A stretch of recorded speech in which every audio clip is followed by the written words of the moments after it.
Isang mapayapang araw sa iyo. Welcome sa God the Father, isang pag-aaral mula sa Diyos. Pag-aaral, tinawag ng dakilang, ako ay siyang naririto. Kumpletong manuskrito ng pangangaral, ikalawang bahagi. 2. Ang pangalan ng Diyos na nakatatag sa kanyang tipan. Batay sa Exodo Kapitulo 3 versikulo 14 hanggang 15.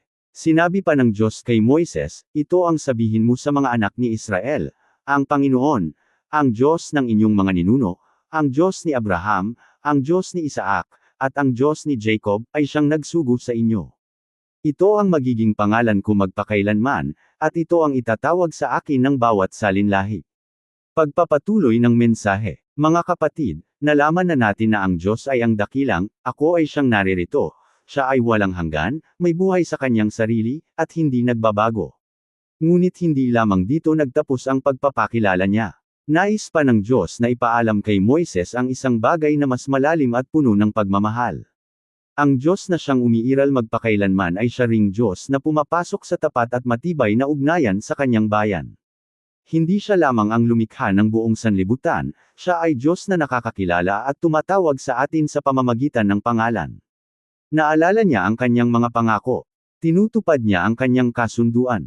At hinding-hindi niya kailanman iiwan ang mga taong tinawag niya. 2. Ipinakilala ng Diyos ang kanyang sarili bilang ang Diyos na tumutupad sa kasunduan. Ito ang sabihin mo, ang Panginoon, ang Diyos ng inyong mga ninuno. Mapapansin na matapos sabihin ang, ako ay siyang naririto, agad na idinugtong ng Diyos, ang Panginoon, ang Diyos ng inyong mga ninuno, ang Diyos ni Abraham, ang Diyos ni Isaac, at ang Diyos ni Jacob. Hindi ito nagkataon lamang. Ikinakabit ng Diyos ang kanyang pagiging walang hanggan sa kanyang ugnayang nakatala sa kasunduan. Ipinapahiwatig niya, ako ang parehong Diyos na gumawa ng mga pangako daan-daang taon na ang nakalilipas. Hindi ako nakalimot. Hindi ako nagbago. Dumating ako upang tuparin ang aking salita. Anong dakilang pampulakas loob ito? Maaaring pakiramdam ng bayan ng Israel ay nakalimutan na sila matapos ang mahabang panahon ng pagkaalipin. Ngunit sa langit ay hindi sila kailanman nawala sa isipan. Maaaring tila matagal matupad ang pangako ng Diyos, ngunit hindi ito kailanman binabaliwala o tinatalikuran. Pag-aaral sa salitang Hebreo, YHWH. Ang salitang isinalin bilang, Panginoon, ay tumutukoy sa banal at tanging pangalan ng Diyos na, YHWH. Sa sinaunang pagsulat ng Hebreo, ang mga katinig lamang ang unang itinatala.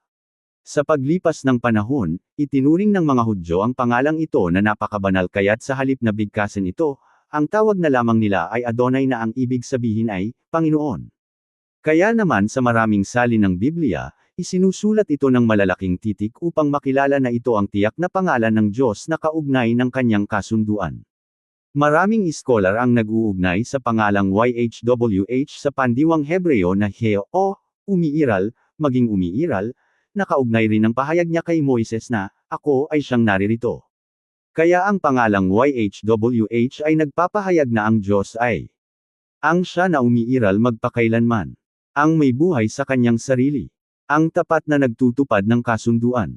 Ang laging kasama at naririto sa kanyang bayan. Hindi tulad ng mga Diyos ng Ehipto na ang kapangyarihan ay nakatali lamang sa tiyak na lugar o gawain, ang Diyos ng Israel ay may ganap na kapangyarihan sa buong sanlibutan. Hindi siya gawa ng kamay ng tao, siya lamang ang tunay at buhay na Diyos. Ang kahulugan ng pangalang YHWH sa teolohiya. Ang pangalang ito ay nagtuturo ng mga pundasyong katotohanan. Isa, ang Diyos ay may personal na ugnayan. Ang Diyos ay hindi nananatiling malayo o hindi maabot. Siya ay nakikipag-usap, tumatawag, nagpapakilala, at nagnanais na makipagkaibigan sa atin. Sa buong kasulatan makikita natin ang pagnanais niya na makasama ang kanyang bayan, kasama niya sina Adan at Eva sa halamanan, nakipag-usap kay Noe, tumawag kay Abraham, at nakipagtagpo kay Moises sa harap ng nagliliyab na palumpong. Higit sa lahat, ganap na nagpakilala siya sa pamamagitan ng kanyang anak na si Hesukristo. 2. Ang Diyos ay laging tapat. Ang tao ay madalas na hindi nakatutupad sa pangako, ngunit ang Diyos ay hindi kailanman nagkukulang. Ang kanyang kasunduan ay nakatayo sa katatagan ng kanyang pagkatao. Bilang 23:19. Ang Diyos ay hindi tao upang siya ay magsinungaling. Ang kanyang mga pangako ay hindi nalalaos, ang kanyang salita ay hindi nabibigo, at ang kanyang kasunduan ay nananatiling matibay magpakailanman. 3. Ang Diyos ay laging naririto. Ang pangalang ito ay nagpapaalala sa bayan ng Israel na ang Diyos ay sama-sama at gumagabay sa kanila sa kanilang paglalakbay. Kalaunan ay sinabi rin niya kay Moises, "Tiyak na sasamahan kita." Ang kanyang presensya ang pinakadakilang kaloob na pangako. Ang tunay na himala ay hindi lamang ang paglaya mula sa pagkaalipin sa Ehipto, kundi ang katotohanang ang Diyos mismo ay sasama at mananatiling kasama nila. Ang kasunduan ng Diyos kina Abraham, Isaac at Jacob. Tinukoy ng Diyos ang kanyang sarili bilang, ang Diyos ni Abraham, ang Diyos ni Isaac, at ang Diyos ni Jacob. Bakit kaya? Ipinapakita nito na ang plano ng pagliligtas ng Diyos ay tumatawid sa bawat salinlahi. Abraham, ang kasunduan ng pangako. Tinawag ng Diyos si Abraham mula sa lupaing Ur at ipinangakong gagawin siyang isang dakilang bansa, bibigyan ng sariling lupain, at magiging pagpapala sa lahat ng bansa. Noon ay wala pa siyang anak, ngunit nangako ang Diyos na magiging kasing dami ng mga bituin ang kanyang lahi. Lumipas ang mahabang panahon at tila hindi na ito magkakatotoo, ngunit nanatiling tapat ang Diyos at isinilang si Isaac ayon sa itinakda niya. Pagninilay, minsan kailangan nating maghintay ng may pananampalataya. Ang pagkaantala ay hindi nangangahulugang pagtanggi ng Diyos. Isaac, ang pagpapatuloy ng kasunduan. Namana ni Isaac ang kasunduan ng Diyos. Naranasan niya ang taggutom at pagtutol mula sa iba, ngunit muling pinagtibay ng Diyos ang kanyang pangako. Ang katapatan ng Diyos ay hindi nakadepende sa iisang henerasyon lamang, ito ay nagpapatuloy mula sa isa't isa. Jacob, ang biyaya para sa hindi sakdal. Si Jacob ay hindi sakdal na tao. Siya ay nakapanloko, nagdududa, at madalas natatakot. Ngunit binago at hinubog siya ng Diyos. Sa Bethel ay muling pinagtibay ang kasunduan, at kalaunan ay tinawag siyang Israel. Anong dakilang biyaya? Ang Diyos ay hindi lamang tumatawag sa mga taong sakdal, tinatanggap at binabago niya ang mga karaniwang tao upang maging bahagi ng kanyang gawain.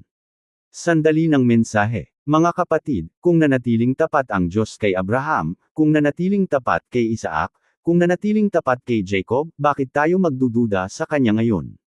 Ang ating kalagayan ay nagbabago, ang pamahalaan ay napapalitan, ang kabuhayan ay nagbabago, at ang panahon ay lumilipas, ngunit ang Diyos na tumutupad sa kasunduan ay hindi kailanman magbabago. Sabihin natin, Amen. Halimbawa sa kasaysayan. Isipin ang isang hari noong unang panahon na naglalagay ng kanyang tatak sa isang opisyal na kasunduan. Ang mga kaharian ay maaaring bumagsak o umusbong, ang mga henerasyon ay dumarating at umaalis, ngunit ang kasunduan ay nananatiling may bisa dahil ito ay nakabatay sa awtoridad ng hari. Gaano pa kaya katibay ang kasunduan ng Diyos? Ang kanyang kapangyarihan ay walang hanggan, ang kanyang trono ay mananatiling magpakailanman, at ang kanyang mga pangako ay hindi kailanman mawawalan ng halaga.